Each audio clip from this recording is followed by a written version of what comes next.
Someone told me that Sylvari aren't born, they're hatched. Is that true? We're born, but in our own way. We're the fruit of our mother, the Pale Tree. For us, birth is a matter of blood and pain. It's the infant's first great battle. Many don't make it. And for us, birth is like falling from a great height, all the way down to the hard ground. Not all survive the fall. No parents? Who cares for you when you're small and weak? We're not born small like you. We emerge full-size from our cocoons and immediately enter school. Born full-sized? Maybe your race is stronger than I thought. I remember having a discussion on the forums ages ago, and it went on and on and on, and it seems so petty now, but it was basically a discussion about whether the Sylvari come from fruits or whether they come from, like, cocoons or something else. It was absolutely ridiculous. It just went on and on and on. Also, yes, the Sylvari, I think they're supposed to be, like, British or English or something like that. You'll sound them all talking like that. I'm not sure I've heard a Sylvari speaking with an accent found in the US or anything like that, as far as I remember, but you'll hear they all kind of sound like that. Designing Sylvari from scratch. The Sylvari have evolved a great deal over the years. When first designed, they looked like gnarled wooden figures. Their next concept art iteration resembled children. We didn't want child warriors. Oh yeah, this was another thing. Jesus, people going on and on and on about whether they should be seen as children or not. Or, oh my god, you have no idea. Absolutely no ideas. I remember there was a point where people were discussing this single line in the Movement of the World where I think it uses the term the Sylvari are childlike, and we just kept going on and on and on. It's funny the things we talked about before we had much information, it really is. So we matured their look. Sylvari were also telepathic in the early days, but we quickly realised how much of a game mechanic and story nightmare that would be, so we trimmed back their telepathy, making it empathy instead. It suited them better, so we get a nice little bit of concept art there. I think is that Kate? I don't think that is Kate. It looks very similar to her, but it's like the face is slightly different. Anyway, you can look how beautiful that place is in the background. The video. This is one thing I kind of regret not doing in the dungeon series. The fact that I didn't show you guys the videos that went up when each of these race weeks happened. I definitely do recommend seeing the Sylvari one. The Pale Tree looks immense. Like, you look at that place, it's just absolutely crazy. The writing team, led by Bobby Stein, along with the world designers Rhys Osby and Jeff Grubb, spent many hours discussing the Sylvari, what their lives would be like, and how they would act. We took those discussions and moulded the everyday Sylvari that you pass on the streets of Divinity's Reach or elsewhere in the world. Some of the questions we asked ourselves included: what are the first few weeks of a Sylvari's life like? The format of this blog is actually really different to the ones we've come across before. What are the first few weeks of a Sylvari's life like? The first few weeks are an exercise in overcoming disorientation. Fortunately, newly awakened Sylvari have a lot of help adjusting. Sylvari don't have brothers, sisters, parents, or any other familial connections. How does this affect their bond with others? They get to choose their families. The honourable Sylvari can be extremely loyal once a bond has been created with another being. Sylvari also have strong racial attachment, not just because of the empathetic link that connect them, but also because only other members of their own race can understand what it's like to be Sylvari. These ties may be strengthened by shared experience or ultimately weakened, like distant cousins you only see on holidays. So, do Sylvari have romantic relationships? Sylvari can fall in and out of love, just like any other races do. They have a romanticised view of devotion, and they're curious about passion in all its forms. They're a male and female Sylvari, but none has ever produced a child as other races do. Because of this, traditional human-style gender roles have no meaning to Sylvari, either in their society or in their romantic relationships. Often, Sylvari's ardour is expressed with courtly zeal, emotional, empathetic, personal, and is not necessarily defined by gender. This whole topic, people talk about this way too much. It's boring. It's just gone on for way too long. People care so much about the Sylvari's sexuality.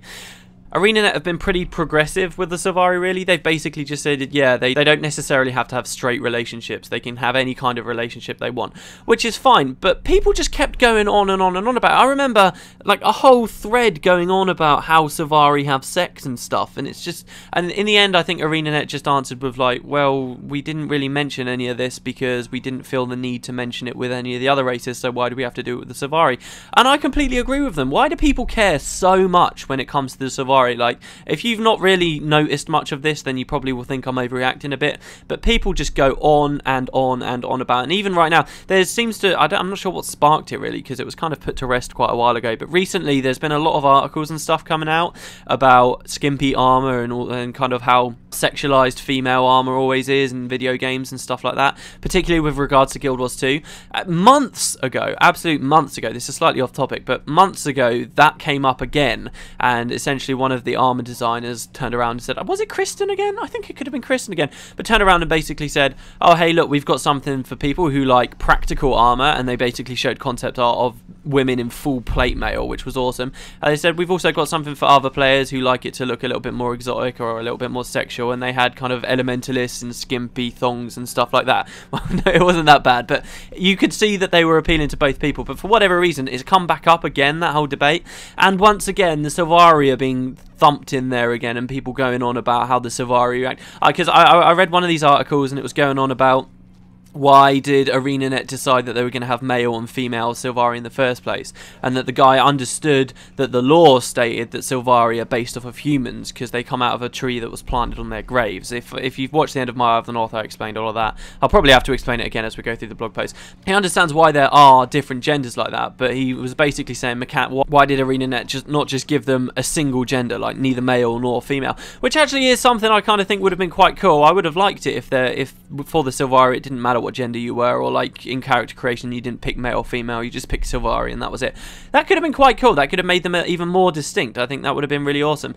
But my point is that people are still just going on about Sylvari sexuality and stuff like that just for so long, and it just gets tiring. I really don't care about it that much. I don't care any more about how Sylvari do stuff like that than I do about how the Asura or the Norn do, or the humans, but nobody goes on about that. It fascinates and irritates me that people think it's so important and such a big deal. Anyway, as a group, we pondered these questions and many more until we came up with a race that felt fleshed out. We then tried different approaches to Sylvari dialogue. During this process, we identified several personality keystones that defined our Sylvari voice. So I think they actually talked about, they do this with lots of different races. They come up with some key words about the race that kind of define the race on a whole, and then they try and write everything and sort everything around those aspects of the race. So for the Sylvari, they were honor, curiosity, empathy, the dream, philosophy, and that's it. I think I'm not even sure if the dream really comes into it, but those are kind of the big things for them, and there's a little section on each. So the first one, Sylvari keystone number 1, honor. A Sylvari's honour gives her a sense of propriety that the youth of the other races do not have. In many ways, they are like the Arthurian knights without gender bias. They take their duties seriously, and they live by a personal code. Their justice system involves duels, and when duels no longer satisfy, then the wisdom of an elder Sylvari prevails. While evil Sylvari do exist, most stand up for what is right, and even those who succumb to nightmare have a hatred for the elder dragon Zaitan and the horrors of Or. Listening. So two things really. First, one, there was a cool story that they came out with recently about this whole knighthood thing, this Arthurian thing. The Sylvari, a lot of their names, a lot of their titles stem around this. We'll learn about the Nightmare Court later, and we'll learn that they're sort of knights and stuff like that. And there was a cool story that the writing team were talking about the little things you have to deal with in the writing team, where they basically said that, yeah, we had all these knights and stuff of the Sylvari, then we went to the Vigil and we wanted to name them knights as well, but then it was like overlapping, so they had to come up with all these different titles and stuff, and little things like that that you don't really think about, which is quite cool. And the other thing is they talk about here about how they all have a hatred for the elder dragon Zaitan and the horrors of Or. This I'm sure I'll go into in a little bit as well, but basically what you'll learn about the Sylvari is the other races have all got kind of their own problems. Like the humans have got the centaurs, the Norn have got the sons of Svarnir, the Char have got the Gold Legion, all that kind of stuff. But here, with the Sylvari, they don't really have any of that crap, I guess, because they're quite new. They kind of had a little thing going on with the Asura for a while, but obviously there's no direct conflicts between the two races come the second game, because everybody needs to be able to team up. So it looks like for the Sylvari, they're kind of early stuff. Instead of being about local problems and then evolving into Elder Dragon stuff, it's just like, yeah, we hate Zaitan, and they're kind of fighting Zaitan from the start, which is really cool because there's a lot of theories. This has never been specifically stated anywhere, but there's a lot of theories going on about, obviously, how the Sylvari came into existence is still very much up in the air. It's a big mystery. We don't know where the seed that Ronan got, which we'll learn about later, I'm sure, if you don't know what that is. Where did he get the seed from? What's going on there? Where are the Sylvari originally from? There's a lot of stuff going around that people think that the Sylvari always awaken in order to combat the Elder Dragons when they also awaken, which is really cool. So they're like a race specifically designed around fighting those problems, and then they're wiped off of Tyria again. Because there's this whole thing going on about, as I mentioned earlier, about how there's more and more Sylvari exponentially as time goes on, and that means in theory very quickly the Sylvari race will, because they're born as full adults as well, would very quickly swarm the whole planet of Tyria, and they just own everything. So the idea is it happens, and then but they're only there to destroy the Elder Dragons. It's like Tyria's response to them, and then as soon as the Elder Dragons are gone, the Sylvari kind of disappear as well, and that's why there's not millions and millions of Sylvari all over Tyria right now. Really cool theory. I like it. I subscribe to it. I think it's quite cool, and I wouldn't be surprised if we saw it. But anyway, right. So we've got an audio clip here called "Love Lost" to do with Sylvari's first Keystone honor. In her eyes, I am dishonored. I cannot even look at her in my current state. My friend, you couldn't help what happened. It doesn't matter. I failed, and therefore I am unworthy of her love. Okay, well that's quite dark, but there you go. Sylvari Keystone number 2, Curiosity. The Sylvari race is less than 25 years old, and most Sylvari are younger than 20. When they come into the world, they've already seen much through the dream, but they've experienced none of it themselves. For this reason, the Sylvari may express surprise, joy, and even awe at the sight of something that most Tyria citizens would consider mundane. I'll give you guys a very quick description of the dream. Essentially what happens while the Sylvari's alive, whenever there's something really strong emotionally touches them, or they learn something really new that they deem quite important, or something significant happens to that Sylvari, that experience, those thoughts kind of get fed telepathically into the pale tree, into this thing called the dream. And the dream is kind of like this vast collection of knowledge that all the Sylvari have got. And while you're growing as a Sylvari, you're kind of like in this collection of knowledge, I suppose you could say, and you take a very small amount of that, like very basic things like what's a weapon, how do I breathe, do I need to eat, stuff like that, very basic things like that. But you also learn about other things while you're in the dream. You won't learn everything. I think the analogy they used was, if you imagine the dream as being like a sink, you just get a cup of water out of that sink, and that's kind of what you're born with as a Sylvari, and that affects kind of what you do as well. Every Sylvari has like a noble task that they end up wanting to do in their life, and it's kind of the dream has told them to do that from when they were growing. As soon as you're alive and you're out of the pale tree and you're alive again, you don't directly touch with the dream anymore. So the idea is the more Sylvari are alive, the more they collectively learn as a race, and the wiser new Sylvari come out as. But it's not like Sylvari will know everything. They still do come out quite naive and quite curious because they don't get much of that information out of the dream. They just get like bits and pieces from around here. So that's the dream. However, Sylvari are not childlike creatures who see a miracle in every blade of grass. They have an active sense of wonder, but are not naive. Oh, well, I just called them naive, but they are not naive. They were born in a world at war, and their own home, the Grove, suffers constant assault. They learn quickly that people deceive and that death is painful, and that evil exists. Despite this, they're driven to go out into the world to help others, to right wrongs, and perhaps one day to banish evil in all its forms. Listen in. Contemplating the details. I never realized there were so many colors in tree bark. Beauty is in the details. Yes, I'm sure it is in the details. These are very, very short little things, aren't they? Sylvari Keystone number 3, Empathy. As progeny of the pale tree, Sylvari have a special connection with plants. They can often empathise with flora, even possessing certain magical abilities that allow them to grow plants into useful items such as walls, armour and weaponry. That there seems like a sentence basically talking about their racial skills. As far as I can see, that's the kind of stuff they'll be able to get. But their actual clothes, their armour, you'll learn, I'm not sure if we'll learn it in a minute, but you do learn that Sylvari do craft all of their houses, all kind of their clothes. It's all made out of trees and natural materials and stuff like that. In fact, speaking of the houses look exactly the same as the houses that the Druids lived in, which were an ancient race which we haven't seen, that we knew did once exist in the Maguma jungle, which kind of points to maybe the Druids having once been Sylvari, and the Druids are just what's left over of the Sylvari last time they were awake. Really interesting. I wouldn't be surprised if something happened there. I'd love it if something happened there, because the Druids are still one of the mysteries from the first game. In fact, they're a mystery from prophecies of the first game, so, you know, it would be really nice to have that tied back in there someplace. Being a form of sentient plant life, they can sometimes feel another Sylvari's emotions if the emotion is strong enough. They don't get any information other than a feeling itself, but it's something that connects all Sylvari and gives them a sense of belonging. So yeah, they don't connect back with the pale tree, they can't like think out, they can't like access the information within the pale tree, but they do have this kind of vague telepathy where they can sense that something's wrong with another Sylvari or something like that. There's a story we'll learn about of a guy that they can communicate with the pale tree if they like go to it, but I think the pale tree only communicates with the firstborn, which is really, really interesting. There's some very cool stuff going on with that, but we'll get to that later. The citizens roaming is this next section. I felt echoes of you this morning. Is everything all right? Everything's fine now. I thought my pet was ill, but it turned out to be a hairball. Never underestimate the power of a hairball to make one sad. And that there, my friends, is Sylvari humour. Get used to it. Sylvari Keystone number 4, the dream. Sylvari exists in the dream of dreams prior to awakening. Well, they're probably going to describe it far better than I did. While in this womb, they draw nourishment from their mother, the pale tree, and along with that nourishment, they receive knowledge of the world. The pale tree collects her knowledge from awakened Sylvari. She gathers memories of their experiences like a mystical net collecting leaves from a stream. The more intense or emotional an experience, the more likely the memory of it will reach the pale tree's consciousness and eventually seep into the dream where unawakened Sylvari may witness it. Powerful as this is, the pale tree doesn't see every movement of every Sylvari, and she is not omniscient.